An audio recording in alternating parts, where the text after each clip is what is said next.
Hello friends, welcome to S Y academy. इस video में हम इंडिया चाइना या के रिलेशंस के बारे में बात करेंगे। तो बिगिन करते हैं दोस्तों। India China were great powers in Asia before the advent of western imperialism. तो वेस्टर्न इंपीरियलिज्म कब बिगिन हुआ? 18वीं 19वीं 20वीं सदी में, है ना। इस टाइम में वैसे तो बेसिकली 18वीं सदी बेटर वर्ड है। क्यों बिगिन हुआ था? क्योंकि इस टाइम में इंडस्ट्रियल रेवोल्यूशन स्टार्ट हुआ था, राइट। और इंडस्ट्रियल रेवोल्यूशन का एक प्राइमरी रीजन मैंने बताया कि क्यों स्टार्ट हुआ था। अदरवाइज तो और भी रीजन थे कि उन्हें ज्यादा से ज्यादा एम्पायर चाहिए थे, है ना। लेकिन इंडस्ट्रियल रेवोल्यूशन ने ऐसा कर दिया कि आपके पास कॉलोनीज होनी ही चाहिए, अदरवाइज मुश्किल हो जाएगी। यहाँ थोड़ा सा हिस्ट्री में बताया गया है कि इंडिया चाइना बहुत बढ़िया पावर्स थे एंशियंट एंड मेडिवल हिस्ट्री में, राइट।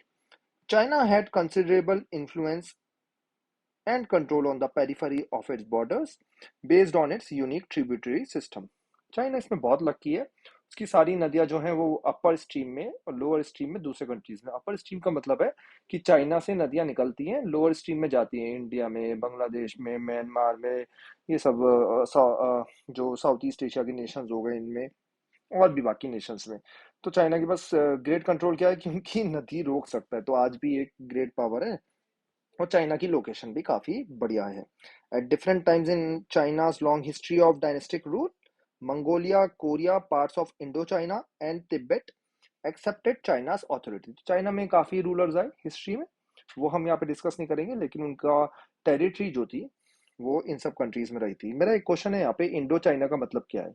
काफी लोग ना इंडिया चाइना के रिलेशंस को इंडो चाइना रिलेशंस लिख के आ जाते हैं और फिर अपने मार्क्स कटवाते हैं फालतू में। तो आपको इंडो चाइना नहीं लिखना। अब इंडो चाइना क्या है ये कमेंट सेक्शन में मुझे बताओ, ठीक है। इंडिया चाइना रिलेशंस लिख के आना, ठीक है। इंडो चाइना नहीं। Various kingdoms and empires in India also extended their influence beyond their borders. तो इंडिया में भी काफी ऐसे एम्पायर्स थे जो थोड़ा ऊपर नीचे जा रहे थे चाइना के रीजन्स में, या ये सब जो कंट्रीज मेंशन किए गए हैं यहाँ पे जा रहे थे, बर्मा वगैरह ऐसे में भी, ठीक है। और थोड़ा सा आप चोला वगैरह के टाइम में डिप्लोमेटिक रिलेशंस भी होते थे इन कंट्रीज से। In both cases this influence was political, economic and cultural. तीनों होते थे। पॉलिटिकल भी होते थे कि हमें अच्छा स्थिति रखनी है, अपने आप को ऊपर रखना है, इकोनॉमिक बेनिफिट है ना, ट्रेड वगैरह करनी है, कल्चरल इम्पैक्ट ये तो रहता ही है। तो हिस्टोरिकली भी लीडर्स ये सोचते थे हमारी पावर्स एक्सटेंड होनी चाहिए, इकोनॉमिकली भी हम बेनिफिट होने चाहिए, ठीक है। However, the regions where India and China exercised influence rarely ever overlapped। ये इंपॉर्टेंट पॉइंट है नोट करने का कि इंडिया चाइना ना कांटेक्ट में कभी आए नहीं। इसका प्राइमरी रीजन ये है, बीच में हिमालय है इतना बड़ा, ठीक है। तो वो सेपरेट कर रहा है, नेचुरल बॉर्डर है। और बफर्स बने हुए थे, नेपाल, सिक्किम, ये सब जो कंट्रीज है ना, ये बफर थे। तो चाइना और इंडिया कभी ओवरलैप में नहीं आए। ये इंपॉर्टेंट पॉइंट है, अपने नोट्स में लिख लेना। तो जब पहली बार एक दूसरे के कांटेक्ट में आएंगे तो समझ नहीं पाएंगे कि रिलेशन चलाए कैसे भाई। Thus there was limited political and cultural interaction between the two। तो ये एक बहुत बड़ी कमी है कि हम चाइनीज से रिलेट नहीं कर पाते और चाइनीज हमसे रिलेट नहीं कर पाते। ये बहुत बड़ी कमी है। जैसे इंडिया पाकिस्तान की अगर देखो ना फ्यूचर में, तो रिलेशंस अच्छे हो सकते हैं क्योंकि हम उनसे रिलेट कर पाते हैं। ऐसे ही बांग्लादेश से भी अच्छे रिलेशन हो सकते हैं, श्रीलंका से भी हो सकते हैं। चाइना के साथ इशू ये है कि कभी कोई रिश्ते रहे ही नहीं। डिफरेंट ह्यूमन बींग्स हैं, डिफरेंट मतलब कल्चरल, ज्योग्राफी, हिस्ट्री, सब कुछ डिफरेंट है ना। आप और चाइनीज कहीं पे बैठ जाएं तो डिस्कस करना कुछ मुश्किल होगा। हाँ, सेम प्रोफेशन है तो डिस्कस कर सकते हो, सॉफ्टवेयर डेवलपर वगैरह हो तो दोनों जगह से, लेकिन मुश्किल है। पाकिस्तान से तो कहीं मिलने जाओ, ऐसे ही गप्पे मारने बैठ जाओगे, है ना। श्रीलंका से ठीक है काफी। और अगर श्रीलंका से भी आप मान लो कि गप्पे है ना, मैं गया था श्रीलंका, क्रिकेट की खूब बातें हो रही थी, मजे कर रहे थे। और आप वो भी उनके में अगर तमिलियन से बात करोगे, श्रीलंका में तमिल काफी अच्छे नंबर में, तो तमिलनाडु और तमिल के लोग अच्छे से बात कर सकते हैं, बांग्लादेश से भी बात कर सकते हैं। तो ये रिलेशन से एक कॉन्टेक्ट है। चाइना के साथ ये अनफॉर्चुनेटली नहीं रहा है। The result was that neither country was very familiar with other.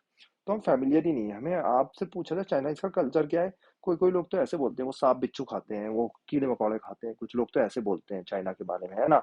जो जिसका कोई ट्रुथ तो है ही नहीं दूर दूर तक, ठीक है। लेकिन ये चीजें फैली हुई हैं, राइट। उसके बाद इल लैंग्वेज भी यूज करते हैं इंडिया में तो काफी जगह, सबको चाइनीज बोलने बैठ जाते हैं। इवन नॉर्थ ईस्ट में भी चाइनीज बोल देते हैं लोगों को, ठीक है। तो ये तो अलग बीमारी है। कोरियंस को चाइनीज बोल देते हैं, साउथ ईस्ट एशियन को चाइनीज बोल देते हैं। तो इसका रीजन ये है कि अंडरस्टैंडिंग ही नहीं है लोगों में, है ना। In the 20th century, when both nations confronted each other, they had some difficulty evolving a foreign policy to deal with each other. तो ये फॉरेन पॉलिसी में भी टफ हुआ कि बात क्या करें, लैंग्वेज में क्या करें। चाइनीज बोलते हैं हमारी लैंग्वेज में बात करो, हमें तो उनकी लैंग्वेज ही नहीं आती है ना। Chinese are very sensitive about their language. हमें तो उनकी दूर दूर तक, हमें तो इंग्लिश, हम तो हिंदी में क्या इंग्लिश में बात करने को तैयार है, वो इंग्लिश में भी नहीं सुन रहे। तो ये चीजें अपनी अलग ही चल रही है, ठीक है। तो ये चैलेंज रहे हैं दोनों देशों के लिए। After India regained its independence from Britain and China expelled the foreign powers, there was hope that both would come together to shape the future of the developing world and of Asia in particular. तो लोग सोच रहे थे ये दोनों countries drive करेंगे growth, non अलाइंग movement में काफी बढ़िया पार्ट प्ले करेंगे, साथ साथ चलेंगे, है ना। आसपास ही आजाद हुए थे, इवन इंडिया पहले आजाद हो गया था 15 अगस्त 1947 को, और चाइना अगर मैं गलत नहीं हूँ तो 1 अक्टूबर 1949 को आजाद हुआ था। तो आसपास ही हुए। और इंडिया, जवाहरलाल नेहरू ने चाइना की सीट भी नहीं ली थी यूएन सिक्योरिटी काउंसिल में, उनकी जो परमानेंट मेंबर सीट थी। चाइना, नेहरू ने बोला कि भैया ये चाइना को बिलोंग कर दिया, उनको दे दो। आज उनको इस बात के लिए काफी लोग ब्लेम करते हैं, बट वो एक पॉजिटिव सोच से देख रहे थे, लॉन्ग टर्म सोच रहे थे। हाँ, नेहरू की गलती तो है ही डेफिनेटली अगर अब देखा जाए, लेकिन Nehru was thinking in long term way, है ना। He was very pragmatic, sorry, he was very idealistic not pragmatic, ठीक है। प्रैग्मेटिकली वहाँ नेहरू ने नहीं सोचा, बट एनीवेज उसमें इतना नहीं जाता। लेकिन यहाँ पे आप देखो पूरी दुनिया है, इवन नेहरू भी एक्सपेक्ट कर रहे थे कि ये दोनों नेशंस दुनिया को तो नहीं, अगर तो एशिया को तो एटलीस्ट आगे ले जाएंगे, ठीक है, दुनिया चलाएंगे डेवलपिंग कंट्रीज को। For a very while the slogan of Hindi चीनी भाई भाई वाज पॉपुलर, तो ये भी स्लोगन चल रहे थे, हिंदी चीनी भाई भाई, हिंदी चीनी भाई भाई। और हुआ क्या ये तो आपको पता ही है, अभी देखते हैं। However military conflict over a border dispute between the two countries marred that hope. तो चाइना बोल रहा है भाई ये जम्मू कश्मीर का अक्साई चीन, ये सब जो ईस्ट में जो पार्ट आ रहा है ये हमारा, लद्दाख रीजन के पास आ रहा है ये हमारा, आज भी बोलता रहता है अरुणाचल प्रदेश हमारा, तिब्बत हमारा, है ना। तो ये क्लैरिटी नहीं हुई है ना, क्योंकि क्लैरिटी कभी थी भी नहीं, राइट। मैं इसमें नहीं जा रहा बॉर्डर डिस्प्यूट्स में क्या है, लेकिन चाइना बोलता है हम हिस्टोरिकली जो बॉर्डर डिस्प्यूट्स है उसको मानते ही नहीं। ब्रिटेन ने जो साइन करे हैं ना, ब्रिटेन ने साइन करे उसको तो हम मानते ही नहीं है, ठीक है। तो सब कंट्रीज में डिस्प्यूट फैले पड़े हैं चाइना के भर भर के। तो टेरिटोरियल डिस्प्यूट ने मामले गर्म कर दिए, मामले गर्म कर दिए दोनों देशों के बीच में, ठीक है। Soon after independence, both states were involved in differences arising from the Chinese takeover of Tibet in 1950 and the final settlement of Sino-Indian border. तो दलाई लामा को भगा दिया तिब्बत से, है ना। और दलाई और हुआ क्या दोस्तों इस टाइम में, हुआ क्या ना, दलाई लामा को तो भगा दिया तिब्बत से, और इंडिया ने दलाई लामा को प्रोटेक्शन दे दी, है ना, अपने धर्मशाला वगैरह एरिया में। इससे चाइना बहुत ज्यादा नाराज हो गया, इससे चाइना बहुत भड़क गया कि हमारे इंटरनल अफेयर्स में ये वो कर रहा है इंटरफियर। पंचशील पॉलिसी साइन कर रखी थी इंडिया और चाइना ने। पंचशील पॉलिसी इंडिया चाइना की क्या है पढ़ लेना, लेकिन उसमें से एक पॉइंट ये था कि इंटरनल अफेयर्स में वो नहीं करेंगे। तो चाइना बोल रहा है आप इंटरनल अफेयर्स में हमारे इंटरफेयर कर रहे हो दलाई लामा को रख के, और इंडिया ने बोला भाई ये तो हमारा हमें एक ह्यूमैनिटी के लिए रखना है ना। अगर किसी और एंगल से नहीं तो एटलीस्ट ह्यूमन ह्यूमन नेचर की वजह से रखना है ना। तो इंडिया ने ये डिसीजन लिया, हमारा ड्यूटी बनती है तिब्बत को बचाना। तो ये काफी सारे हुए, सिनो इंडियन बॉर्डर ये भी इशू हुआ। तो इंडो चाइना नहीं, सीनो इंडियन लिख के आ सकते हो आप एग्जाम में, है ना। सीनो वर्ड चाइना के लिए आप यूज करते हो, ठीक है। In the final settlement of the Sino-Indian War, China and India were involved in a border conflict in 1962 over competing territorial claims, principally in Arunachal Pradesh and in Aksai Chin region of Ladakh. ये गहरी चोट दे गया China, और आज भी ये चोट लगती है प्राउड इंडियंस को, आज भी अच्छा नहीं लगता, है ना। ऐसे कैसे घुस गया, ये कर गया। उसके बाद चाइना ने यहाँ पे मतलब इंडिया का फायदा उठाया था, अगर आप हिस्ट्री में देखो ना, नेहरू का फायदा उठाया था, ठीक है। अगर सिंपल बात बोले, हाँ जो भी आप यहाँ पे कहना चाहो, तो अगर हिस्ट्री में देखोगे कि चाइना ने फायदा उठाया, ठीक है। और इंडिया के बारे में आप कह सकते हो India was not practical, was not pragmatic, India was behaving idealistically. और 1962 में गहरी चोट देगी, और जिससे रिश्ते काफी सालों तक खराब रहे, इवन आज भी ये चीज हमें हर्ट करती है। हाँ, 1962 एक मेजर इवेंट था दोस्तों। अगर आपने वेब सीरीज रॉकेट बॉयज देख रखी है तो आपको वहां पे पता ही चल गया होगा। इसके बाद ही इंडिया ने डिसीजन लिया कि हम न्यूक्लियर पावर बनेंगे, इंडिया ने डिसीजन की लिए कि हम स्ट्रांग बनेंगे। तो आज जो इंडिया स्ट्रांग है वो ये चोट खा के बना है। तो इसलिए अभी को भी फेलियर्स मिलेंगे, देखो फेलियर कंट्रीज को भी मिलते हैं लाइफ में, हमें भी आपको भी मिलेंगे। हमें इस फेलियर से लर्न करना है। आज हम एक बहुत ही स्ट्रांग नेशन है, आज हमसे कोई नहीं भिड़ सकता, ठीक है। 1962 में हमने ये लर्न करा लेसन। तो ये चीजें ये अक्साई चीन रीजन जो है ये लद्दाख में आता है। और लद्दाख में भी पेंगोंग लेक हो गई, पेंगोंग लेक जो थ्री इडियट्स में भी थी। 70% चाइना की, 30% इंडिया की। वहां पे भी चाइना आता जाता रहता है ना, परेशान कर रहा है। तो ये बॉर्डर डिस्प्यूट्स एक बड़ा मैटर है। The conflict of 1962 in which India suffered military reverses had long term implications for India China relations। ये नहीं हुआ होता ना 1962 वॉर, तो इंडिया चाइना के इकोनॉमिक रिलेशंस बहुत अच्छे होते आज। Diplomatic relations between the two countries were downgraded until 1976। तो इंडिया ने 14 साल तक दूरी बनाई रखी चाइना, स्पेशली। और लॉजिकल भी था, है ना। जो चाइना ने करा वो एक्सेप्टेबल बिल्कुल भी नहीं था। Thereafter relations between the two countries began to improve slowly. हमेशा याद रखिए कि रिलेशंस हमेशा खराब नहीं हो सकते, स्पेशली नेबर्स के बीच में, है ना। हमेशा खराब तो नहीं हो सकते। तो इम्प्रूव होना शुरू हुए यहाँ पे।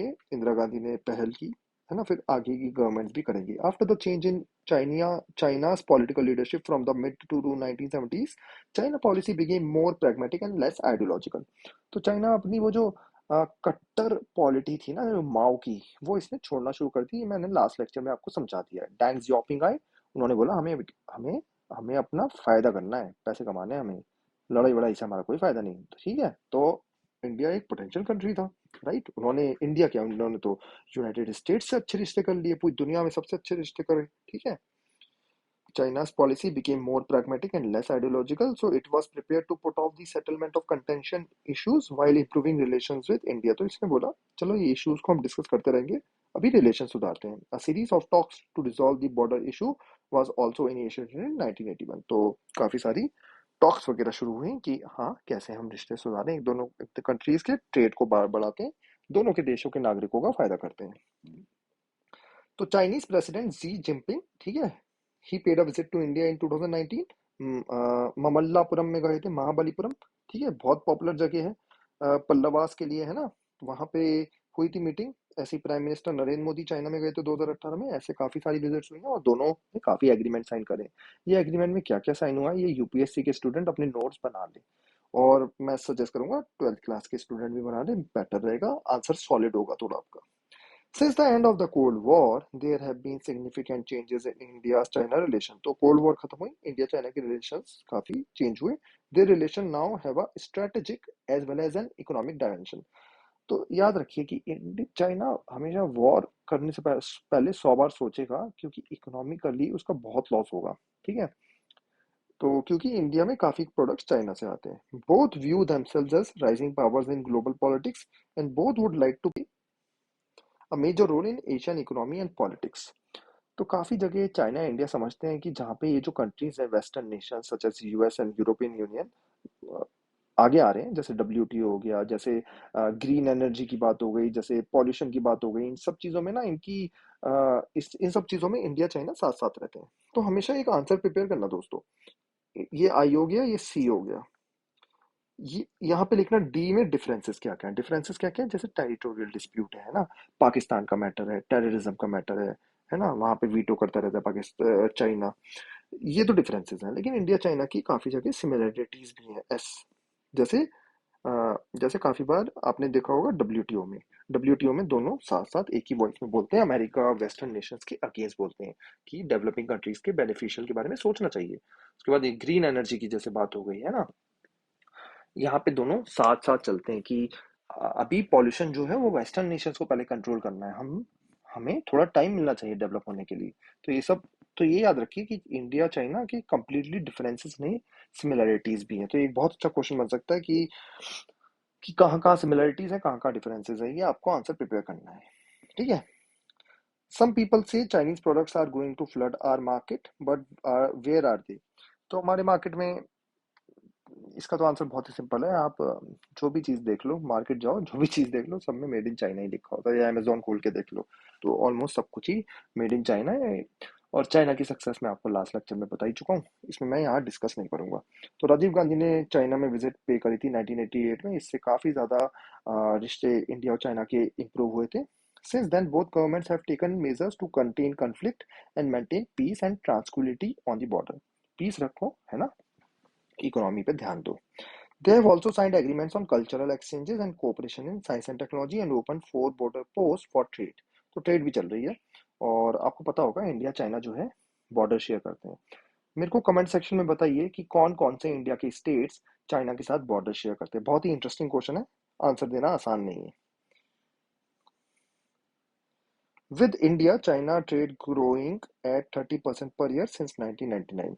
तो ट्रेड बड़ी तेजी से ग्रो कर रही है। More positive perspective on relations with China has emerged. तो दोनों के रिलेशंस काफी अच्छे चल रहे हैं दोस्तों, है ना। Bilateral trade between India and China has increased from 338 million in 1992 to more than 84 billion in 2017। तो ये ट्रेड चल रही है, लेकिन एक नुकसान क्या है ना, कि जो इंडिया इंपोर्ट कर रहा है चाइना से, है ना, वो बहुत ही ज्यादा है जो इंडिया एक्सपोर्ट कर रहा है चाइना को। तो ये इंडिया की बहुत ज्यादा बड़ी प्रॉब्लम है। नेगेटिव नेगेटिव कह सकते हो आप ट्रेड है बिटवीन इंडिया एंड चाइना। और ये चाइना की पॉलिसी पूरी दुनिया के साथ है, जो भी चाइना के साथ ट्रेड करता है बहुत ही नेगेटिव रहती है। स्पेशली यूएस का तो दम निकाल दिया है उसने, मतलब इतना ज्यादा एक्सपोर्ट करता है यूएस को, वहां से कुछ इंपोर्ट करता ही नहीं है। ठीक है। More recently both countries have agreed to cooperate with each other in areas that could otherwise create conflict between the two, such as bidding for energy deals abroad। तो दोनों एनर्जी डील्स भी sign कर रहे हैं साथ साथ, है ना। तो both have agreed to cooperate with each other in areas that could otherwise create conflict between the two, जैसे बिडिंग करनी है एट ग्लोबल लेवल। जो मैंने आपको भी बताया पॉल्यूशन वगैरह के बारे में, एनर्जी के बारे में जो बातें हो रही हैं ना, वहाँ ये साथ साथ चलते हैं। जहाँ वेस्टर्न नेशंस एक साथ आ जाते हैं, इंडिया चाइना एक साथ भी आ जाते हैं, साथ दोनों ब्रिक्स के भी मेंबर है ना, ब्रिक्स। ठीक है।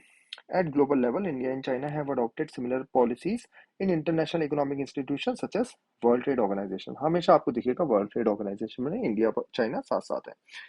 India's nuclear test in 1998, sometimes justified on the grounds of a threat from China, did not stop greater interaction। तो लाजमी बात है ये तो, कि इंडिया ने 1962 में जो वॉर हुई थी वहीं पे प्लान करा था अपने न्यूक्लियर वेपन और न्यूक्लियर टेस्ट करना है, क्योंकि चाइना एक न्यूक्लियर पावर है और इंडिया को भी न्यूक्लियर बम अगर बना लेगा तो चाइना की हिम्मत नहीं होगी 1962 जैसी वॉर करने की। तो अ, इसी बेसिस पे जस्टिफाई करते हैं काफी सारे, लेकिन इंडिया ना ये याद रखना कि ऑफिशियली एक्नॉलेज नहीं करता। ऑफिशियली इंडिया ये कहता है कि अगर कोई एक नेशन के पास न्यूक्लियर वेपन होगा तो सब नेशंस को न्यूक्लियर वेपन रखने का अधिकार है, या तो कोई कोई भी मत रखो या सब रखो। ये इंडिया का न्यूक्लियर न्यूक्लियर के बारे में पर्सपेक्टिव है अभी।